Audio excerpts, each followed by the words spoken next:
Pero ang isa sa pinakagusto kong pag-usapan namin ni Kuya Prince, yung mga maling sistema. Number 1, dire-diretsyong agos ng tubig. Kaya po, tama po yun. Yung walang control lang pag pakatubig. Pasok at labas ng tubig. Napansin mo ba yon? Yan, malaking po yun, malaking diferensya po yun. Malaking diferensya. Tapos yung sa pag-perform ng basakan ng ready for planting, yan yung mga sablay na yes, kalabaw pa rin ang ginagamit na dinadala sa ibabaw ng pilapil. Yung pilapil ang mataba. Mga lupa. Yung galing sa kabilang pilapil, dadalhin sa kabilang pilapil sa sablay. Sa sablay. Kaya nga tama lang kuya eh. Ang tawag eh, sablay. Sablay. Sablay talaga.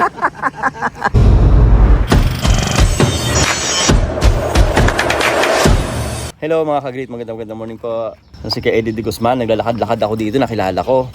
Ay kapitbahay ko lang po dito. Tapos si Kuya Prince. Ayan, ano po apelyido mo kay Prince? Malagday. Si Kuya Prince Malagday po ay farmer po dito sa amin. So may nakita ako ritong isang klase ng palaya na maganda yung plastada. Ito po. Ito, ipakita ko sa inyo ha. Ayan. Ayan, maganda yung pagkakaplastada ng palayan. Hanggang doon sa paakyat. Papakita natin sa inyo mamaya. Ayan. Talagang maganda ang pagkaka-rolling niya. Sabi ko, ang ganda ng palaya na ito. Ang ganda pa ng pagkaka-prepare. Wala ka talaga makitang dumi. So ito pala kay Kuya Prince pala. Yan, yan. Kuya Prince. Nag-uusap kami ngayon. Pareho lang pala kami na nag-uusap tungkol sa paano mga ngalaga ng lupa.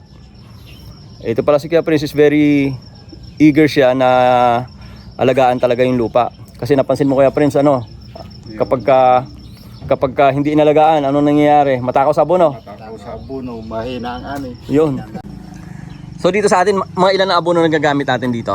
Sa bagay, ako po ngayon, nag-control pa rin ako ng abono hanggang 5 to 6. 5 to 6 is very kunti na yun. Oo. Dati 12 tayo eh. So, ang laki na nabawas. Malaki po yung, talagang nag-control po talaga ako ng abono. Wow, very good. Hindi ako nagpa-sobro. Pero hindi ko akalain na si Kuya Prince pala gumagamit na ng Bio-enzyme. gumagamit ka na talaga. Matagal na po gumagamit. Wow. So ano na Yung maliban kung naalala nyo nung panahon na magkasama kayo ni Amang sa unang-unang recommendation nyo ng bioenzyme sa organic, Opo. paano mag-decompose. Opo. Yun, Nagsimula na po kayo doon. doon ako nakakuha ng Idea. Kaya Opo. nung yung matanda ko, balikan ko nga yung bioenzyme. Okay. So ano po napapansin nyo kapag ka nag-spray? Talagang magandang performance, madali ang decomposition ng mga damo, dayami, Oo. pag oras na eco-cultivate mo siya. Pagka-harvest, automatic rotivate ka, pwede na eh. Opo, pwede po. Tapos spray ka, mas madali. Mas madali, kayang-kaya mo yung 7 days to 8 days na 7 days, 8 days, decomposition. decomposition process din, pwede ka na ulit magsabog. Pero ang isa sa pinakagusto kong pag-usapan namin ni Kuya Prince, yung mga maling sistema. Yung, Number 1, dire-diretsyong agos ng tubig. kaya po, tama po yun.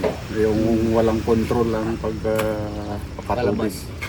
Pasok at labas ng Tubig. Napansin mo ba yon? Yan, malaking po yun, malaking diferensya po yun. Malaking diferensya. Tapos yung sa pag-perform ng basakan ng ready for planting, yan yung mga sablay na yes, kalabaw pa rin ang ginagamit na dinadala sa ibabaw ng pilapil.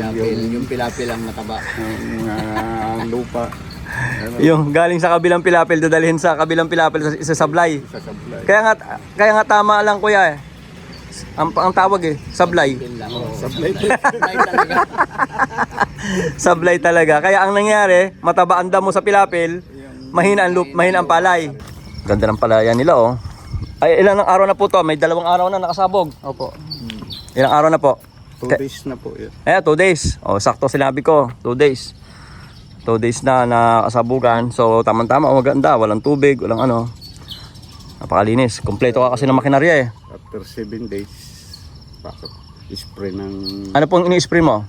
herbicide na yung leaves na siya, hindi siya pambuto. Gumagamit ka ng ng butachlorpropanil, parang advance. Opo, ganun, mga ganun. Kasi may patubig ka naman. May patubig po dito, no? Meron pero bitin. Bitin pa ngayon. Sige, pag-usapan natin yan. Tapos ito pala si Kuya. Ano pala to, kaibigan din pala to ni Tatay Nelson Salazar. Nelson na Salazar. Oo. Ito pa, ikwento ko lang sa iyo saglit. Si Tatay Nelson Salazar, yung nakilala ko po yan, ano, ng mga nakaraan, ayun pala kaibigan din ng tatay ko yan. Tapos si Tatay Nelson Salazar, doon ako nag-demo sa kanya sa Estrella. Australia, oo. Doon ako nag-demo ng bioenzyme, taka doon ako nag-demo ng pure organic fertilization method. Hindi sila maniwala rito na dito, kahit dito sa iyo, pwede ka mag-demo ng pure organic fertilization method na mas maganda pa sa synthetic. Walang synthetic ha, zero. At saka wala siyang overdosage. Ayun ang kaganda. Walang overdosage ang bioenzyme. Matagal na pala. Ilang taon ka na kuya nag-bioenzyme? 7 taon na po ako nag-bioenzyme. 7 taon na pala nag-bioenzyme. Tingnan mo nagbago na, makintab na yung lupa mo oh. Oo, iba. Iba na oh, makintab na oh. Ayan oh. Dati po rito ang lupa, ano rito, magaspang kuya. Magaspang na mapula. Yan. Pag nagtanim ka, ubos ang kuko. Namumula. Kasi yung kuko talaga. Namumula yung... Hindi pa green yung palay, papula. Papula ang palay oh. Anong lugar po ito kuya? Population. Poblasyon Nara. Tapos, itong Ano tayo dito? Upper Lapu-Lapu iba. Iba. Doon sa kabila. Doon po yung upper lapu-lapu sa kabila. Doon, dyan ang upper lapu-lapu. Dito, lapu-lapu lang sa ibaba. Dati po kuya, ang problema mo sa pagsasaka rito sa lupa, ano ang pinaka-problema natin dati? Masyadong mataas yung kanya, hyperacidity niya. Acidic. Acidic masyado. Ang hirap lumaki ng palay. Mahirap lumaki yung palay, yung ugat ng palay. Hindi Maikli. makapenetrate. Maiksi. Kaya pag nagpatubig ka, lumulutang na namatay. May ganun. laterite pati. May laterite na. Oo. Pero sa yan nga, kaalaga ng lupa, control, tapos gamit ng mga organic na Oo. sistema. Oo. Pag hanggang naabutan ko yan, yung nakilala ko yung bioenzyme na yan. Yan ayun nagpang-control dito. Oo. So, tingnan nyo, ang ganda ng plastada ng lupa oh. So mga 2 days na po itong makikita nyo po kapag ang lupa ay dead, yung depleted. Pag ang lupa ay depleted, hindi ka makakita ng ganong makintab. Yun oh. Yung makintab po na yun is humus. Yan, yung makintab yung parang naglalangis-langis. Yan. Usually kapag depleted, magaspang at saka mapapansin mo, wala yung mapinong ganito. Yan. So, yun po yung ating upload sa inyo for today. Nakikita lang natin sa inyo yung mga sistema ng palayan dito sa amin sa Nara, Palawan. At least para meron din po kayong idea kung paano yung ginagawa nila rito. At least ngayon, nangangalaga na sila ng lupa. Tulad po ni Kuya Prince.